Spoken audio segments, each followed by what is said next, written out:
The Venus de Milo, one of the most celebrated sculptures of antiquity, embodies the Hellenistic synthesis of idealized beauty, dynamic form, and narrative suggestion. Likely created circa 130 to 100 BCE by an Alexandrian sculptor, traditionally attributed to Alexandros of Antioch. The marble statue was unearthed on the island of Milos in 1820 and is today displayed in the Louvre Museum in Paris.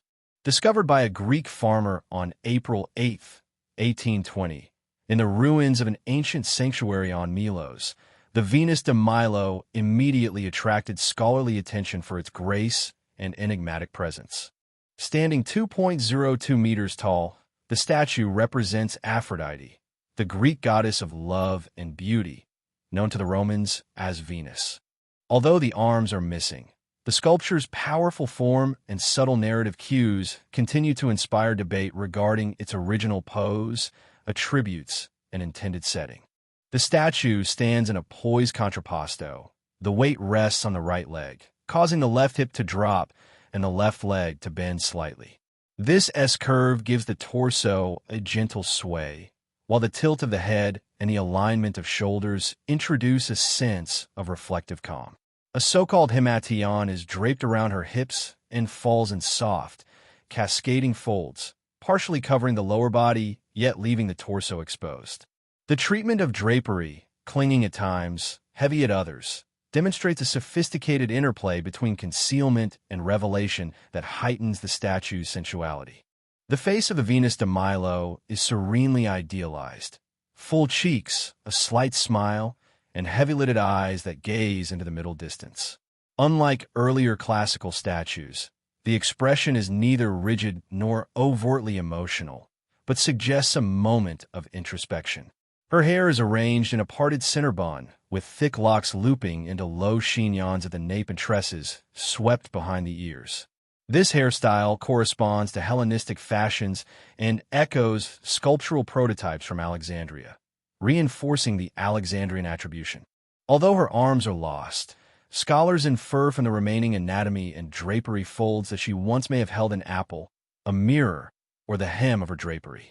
These attributes would have made explicit her identification as Aphrodite and hinted at mythic narratives. The judgment of Paris, apple, the moment of admiring her beauty, mirror, or the act of emerging from the sea, drapery. This theory is supported by the fact that near the statue there was found a hand holding an apple. The statue exemplifies mature Hellenistic sculpture through its combination of ideal form and emotive suggestion. Unlike the reserved restraint of the high classical period, Hellenistic art embraced dynamics, theatricality, and psychological depth. Here, the softly modeled musculature under the flesh and the nuanced shifts of weight evoke a living presence.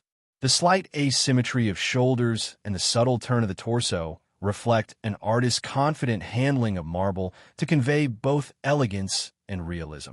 Carved from Parian marble, a fine-grained, translucent stone prized in antiquity, the statue exhibits a range of carving techniques.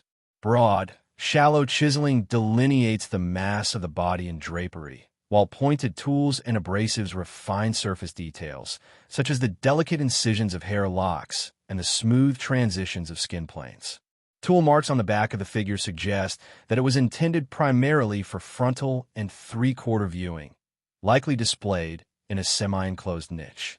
Traces of ancient pigment in some recesses hint that the sculpture may once have borne light polychromy, in keeping with Hellenistic practices.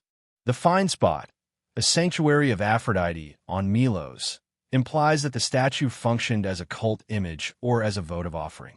Milos had long maintained maritime connections and may have housed an Alexandrian workshop exporting such statues throughout the eastern Mediterranean. The dedication of a magnificent marble goddess in a local sanctuary underscores both the island's prosperity and the integration of Hellenistic artistic models into provincial contexts. Soon after its discovery, the Venus de Milo became a sensation in Paris, emblematic of classical elegance and exotic antiquity. Its idealized form influenced neoclassical artists and set a standard for depictions of feminine beauty in Western art. In the modern era, The statue continues to inspire scholarship on Hellenistic aesthetics, questions of authenticity, and debates on conservation ethics, particularly regarding the unrecovered arms. The Venus de Milo stands at the intersection of ideal beauty and narrative suggestion, embodying the hallmarks of Hellenistic sculpture: dynamic posture, nuanced emotion, and refined technical mastery. Though centuries have passed since its creation, the statue's silent gaze and the mystery of its missing arms continue to engage viewers, inviting ever-renewed interpretations of the goddess's gesture and presence.